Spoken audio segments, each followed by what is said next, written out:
Bonjour à tous, j'espère que vous allez bien. Alors je ne sais pas si vous l'avez remarqué, mais ce tout début d'année 2024 a été relativement calme côté nouveautés. Par contre, depuis le mois de février, il y a littéralement une pluie de nouveaux lancements qui nous tombent dessus. Alors autant vous dire que ces dernières semaines, j'ai eu du pain sur la planche. J'ai commencé à vous parler de certaines de ces références à travers mes vidéos, mais il m'en restait encore beaucoup à tester. D'ailleurs, j'ai pu recevoir des messages de votre part concernant certains produits dont on va parler aujourd'hui. Donc on va continuer cette exploration ensemble et je vais également en profiter pour partager avec vous un nouveau bon plan parce que je sais à quel point vous aimez ça et celui-ci mérite vraiment le détour. Donc c'est parti, on commence tout de suite. Alors vous commencez à me connaître, parmi les bons plans que je préfère, il y a définitivement ces coffrets dont la valeur réelle est bien supérieure au prix d'achat parce qu'ils me permettent toujours de faire de jolies découvertes. Et alors regardez ce que l'équipe de Glossybox m'a envoyé. Il s'agit de leur œuf de Pâques qui est proposé en édition limitée. Alors je les remercie de collaborer avec moi sur cette petite partie de la vidéo puisqu'ils m'ont proposé de vous le présenter mais également de partager avec vous un avantage exclusif. Alors pour info, ce coffret est déjà disponible sur l'e-shop de Glossybox. Comme d'habitude, je vous laisserai un lien direct en barre d'infos. Ce que j'ai trouvé très sympa avec ce coffret, c'est qu'il est proposé à prix très doux. Sur le site, il est affiché à 40 € pour une valeur réelle équivalente à 160 € de produit, ce qui est déjà entre nous hyper intéressant. Mais grâce au code œuf surprise 10 qui s'affichera à l'écran et je vous le laisserai également en barre d'infos pour que vous puissiez le copier-coller si vous voulez en profiter, son prix tombe à seulement 30 €. Donc je trouve que c'est un super cadeau à s'offrir ou à offrir et ce à un prix très raisonnable. On va bien entendu découvrir son contenu ensemble parce que pour le moment mon niveau d'information est à peu près le même que le vôtre. Tout ce que je sais c'est qu'il contient une sélection de 11 produits sur différentes catégories, maquillage, soins ainsi que capillaire. J'ai voulu me garder la surprise pour un véritable unboxing avec vous. Alors c'est parti, ça me fait un petit peu mal au cœur de devoir retirer ce joli nœud parce qu'il est trop mignon, mais bon, il faut ce qu'il faut. Les contenants Glossybox sont toujours hyper réussis, il y a plein de jolis détails. Ici vous voyez, il y a un petit effet un peu brillant. Ça commence très bien. Je viens d'apercevoir ma marque préférée de vernis de tous les temps, que vous connaissez, dont on parle très régulièrement sur la chaîne. Évidemment, il s'agit de Manucuriste, alors je vais commencer par ce produit. C'est un très joli vernis qui va être parfait pour le printemps. Et ici, c'est la teinte Bois de Rose. Alors, il y a encore les petites protections qui sont mises sur les produits, mais voici à quoi il ressemble, il est superbe. Alors ensuite, une autre marque que j'adore, Aveda, on retrouve ici l'après-shampoing sans rinçage, qui est donc un leave-in conditioner, c'est génial à utiliser tout au long de la semaine pour réhydrater vos longueurs, et c'est ici un produit dans la gamme Nutri Plenish. Je continue avec un produit de maquillage chez Illamasqua, il s'agit d'un brillant à lèvres, donc d'un gloss dans la teinte Glaze. Alors j'ai hâte de le tester. J'ai déjà un truc un petit peu brillant sur les lèvres, mais c'est pas grave, je vais en appliquer par-dessus. Voilà comment il se présente. Je pense qu'avec ces trois références là, on a déjà rentabilisé le prix du coffret, donc c'est plutôt cool. Alors il s'agit d'un gloss transparent, j'ai l'impression. Il ne réagit pas au pH de la peau, il reste transparent, donc c'est vraiment en fait un topper parfait qui permet d'apporter un petit effet glossy. Ensuite, on retrouve un format voyage de l'après-shampoing aux 5 huiles essentielles de L'Occitane. Ensuite, un produit que j'adore, dont je vous ai déjà parlé. Si vous commandez ce coffret, testez-le, vous m'en direz des nouvelles et vous penserez à moi. Il s'agit de la base de teint Dewy Skin de chez Ciate. Ciate, c'est vraiment une marque qui est sous-cotée selon moi parce qu'il propose des références qui sont assez géniales. Et en fait, c'est tout simplement un primer qui est à la fois hydratant et qui apporte un peu un effet glass skin sur le visage. Il est très joli. Ouh, alors ça, je pense que ça devrait faire plaisir à pas mal de monde. Il s'agit d'un produit The Ordinary en full size. Donc c'est le sérum à base d'acide mandélique et d'acide hyaluronique. Non mais ils ont quand même glissé de sacrées références dans ce coffret. On continue avec ce produit absolument iconique qui est aussi très apprécié, l'huile prodigieuse de Nuxe. Et ça peut être hyper pratique à glisser dans sa trousse de toilette pour partir en week-end ou même pour une petite semaine de vacances. C'est un parfum hyper chaud. Très agréable. Alors justement, au sortir de l'hiver et en attendant les vacances, vous allez peut-être avoir envie de vous tourner vers des produits auto-bronzants. Ce n'est pas mon cas parce que je suis aussi blanche que Casper, mais je pense que c'est un produit qui pourrait être très sympa à tester pour ceux et celles qui veulent vraiment un joli glow un peu allé. Donc c'est le Golden Glow Gradual Tan de la marque Gatineau. Mais c'est pas terminé, il nous reste un mascara en full size de la marque Botaning Beauty et c'est un mascara allongeant. Puis un petit format du masque enzymatique resurfaceur d'une marque de skincare qui est très appréciée. C'est une marque américaine que vous avez peut-être déjà croisée qui s'appelle Peter Thomas Roth. Et enfin le 11e et dernier produit de ce coffret, c'est une petite crème pour les mains bien pratique à glisser dans son sac à main de la marque Verso. Elle est enrichie en niacinamide. Et voilà pour cet unboxing. En plus ce qui est hyper pratique, c'est qu'il s'agit d'un contenant parfaitement réutilisable.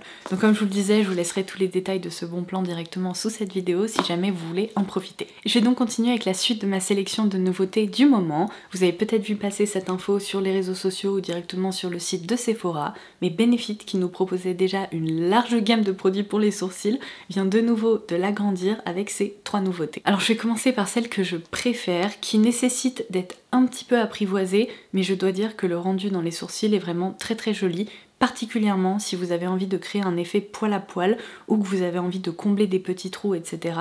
C'est un excellent crayon pour les sourcils. Il s'agit du Precisely My Brow Detailer. Je pense que c'est vraiment l'une des pointes les plus fines que j'ai pu voir.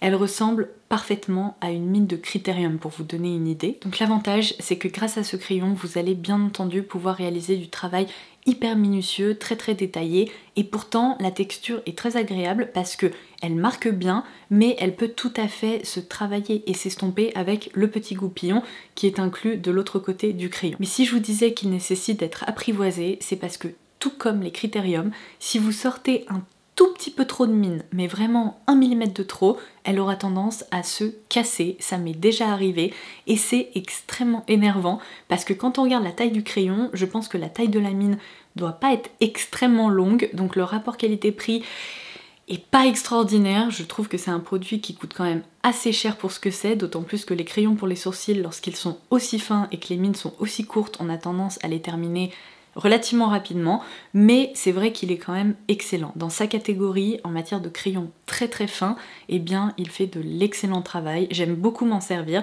donc à vous de voir, est-ce que vous adorez vous maquiller les sourcils? Est-ce que vous êtes prête à faire très attention à la longueur de la mine que vous sortez? Si la réponse est oui, je pense que c'est un produit qui pourrait carrément être fait pour vous. Par contre, si vous êtes hyper pressé le matin, que vous faites des gestes un peu dans tous les sens rapidement, vous risqueriez de vous énerver une fois ou deux si jamais la mine se casse. Je passe donc à ce produit qui m'a agréablement surprise. Il s'agit du Fluff Up Brow Wax, qui est, comme son nom l'indique, une cire pour les sourcils, mais dans un format qui est beaucoup plus pratique. Au lieu de retrouver, vous savez, un petit contenant un peu ressemblant à un pain de savon ou un produit qu'il faut vraiment travailler avec un goupillon à part, là vous avez vraiment un 2 en 1 avec un petit goupillon qui est intégré. Lorsque j'ai découvert cette cire un petit peu blanchâtre, je me suis dit oh non, ça va être la catastrophe, ça va boulocher dans les sourcils, ça va se voir, etc. Première surprise, c'est une cire qui est relativement mate en fait. Lorsqu'on la travaille, elle disparaît très facilement, donc ça c'est plutôt chouette.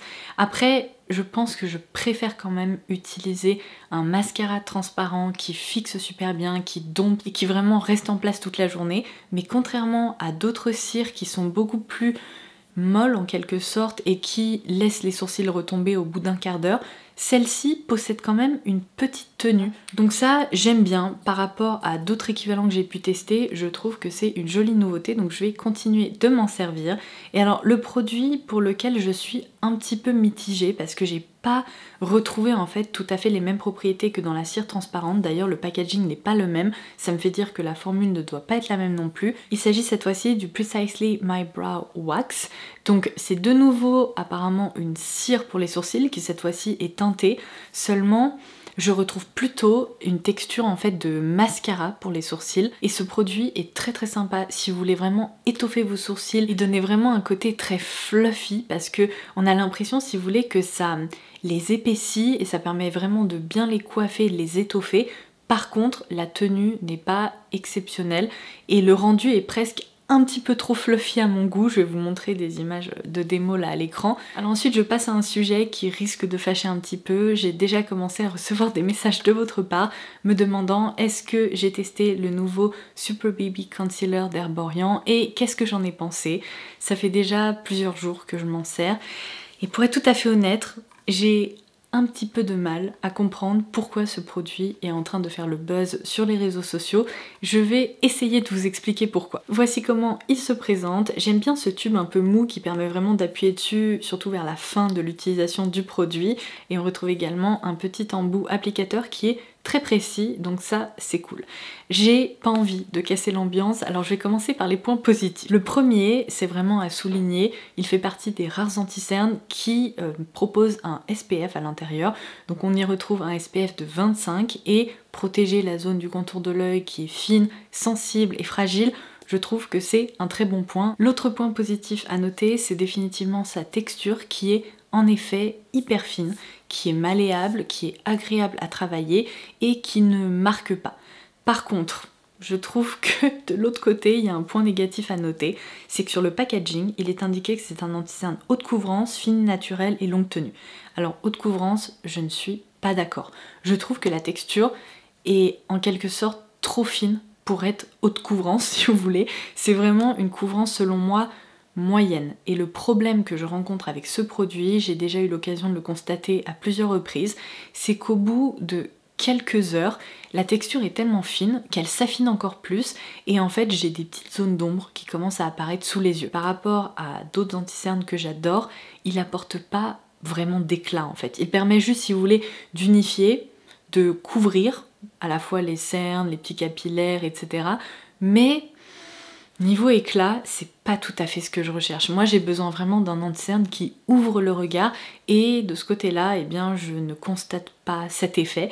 Et enfin, longue tenue, je dirais oui, mais sous réserve d'être poudré, parce que si vous le poudrez pas, clairement c'est comme à peu près n'importe quel autre anti-cerne, il file quand même assez rapidement. Je dois vous avouer que j'ai l'impression que c'est un anti-cerne que je pourrais complètement oublier d'ici 3 mois parce que j'ai d'autres référence que je préfère tout simplement. Après, il est loin d'être mauvais, je comprends qu'on puisse l'apprécier, mais il y a aussi un autre point qu'on n'a pas abordé, c'est qu'il n'y a seulement que 5 teintes qui sont proposées, et je considère que autant il y a quelques années c'était ok pour Herborian parce que c'était vraiment une plus petite marque. Aujourd'hui Herborian c'est une énorme marque et je ne comprends pas comment ils ne peuvent pas sortir et proposer plus de teintes. Parce que même pour les peaux claires, je suis convaincue que s'il y avait une teinte en dessous de celle-ci qui était proposée, je l'aurais peut-être un petit peu plus apprécié parce que cet effet coup d'éclat, il aurait peut-être été présent. Alors que là, c'est la seule option qui est disponible pour moi, donc voilà, c'est à prendre ou à laisser. Du coup, si vous avez testé ce produit, je suis très curieuse de connaître votre ressenti. N'hésitez pas à me laisser un petit mot ci-dessous,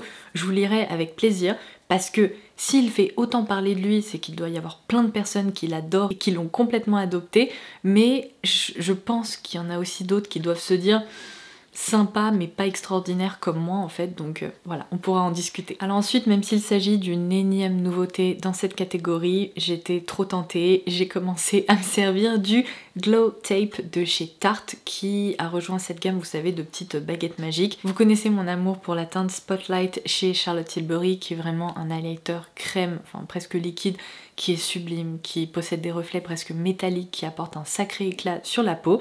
Et vous savez quoi? Cet highlighter est aussi très réussi. Je le trouve très sympa parce qu'en fait c'est une teinte champagne neutre qui ne possède aucun sous-ton jaune, pêche, rose ou quoi que ce soit. Alors sur le dos de la main, sincèrement, c'est un petit peu moins impressionnant que sur le visage parce que je trouve qu'ils se font super bien et c'est encore l'highlighter que je porte aujourd'hui et il est peut-être un petit chouïa plus naturel que le Charlotte Tilbury, mais pour le quotidien, je pense que beaucoup de personnes pourraient l'apprécier. Sa texture est hyper fine, elle s'étale sans problème. J'ai utilisé un petit pinceau comme ça pour le répartir et en quelques secondes c'était terminé. Pour ma part, franchement, je l'apprécie beaucoup et avec ma peau déshydratée qui a quand même tendance à marquer un petit peu, je dois dire que je n'ai pas du tout constaté ça.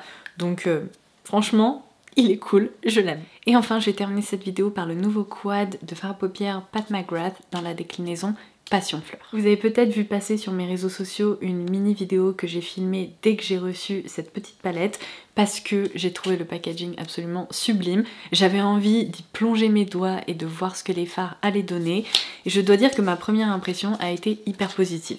Alors ne soyez pas étonnés, ma palette n'est pas en excellent état parce qu'en fait en vous filmant cette mini vidéo, Madone est passé pile au mauvais moment, il l'a fait tomber et en fait les deux plus beaux fards se sont cassés, j'étais dégoûtée. J'ai réussi à les represser comme ça au doigt vite fait, mais ils sont devenus beaucoup plus friables à cause de ça.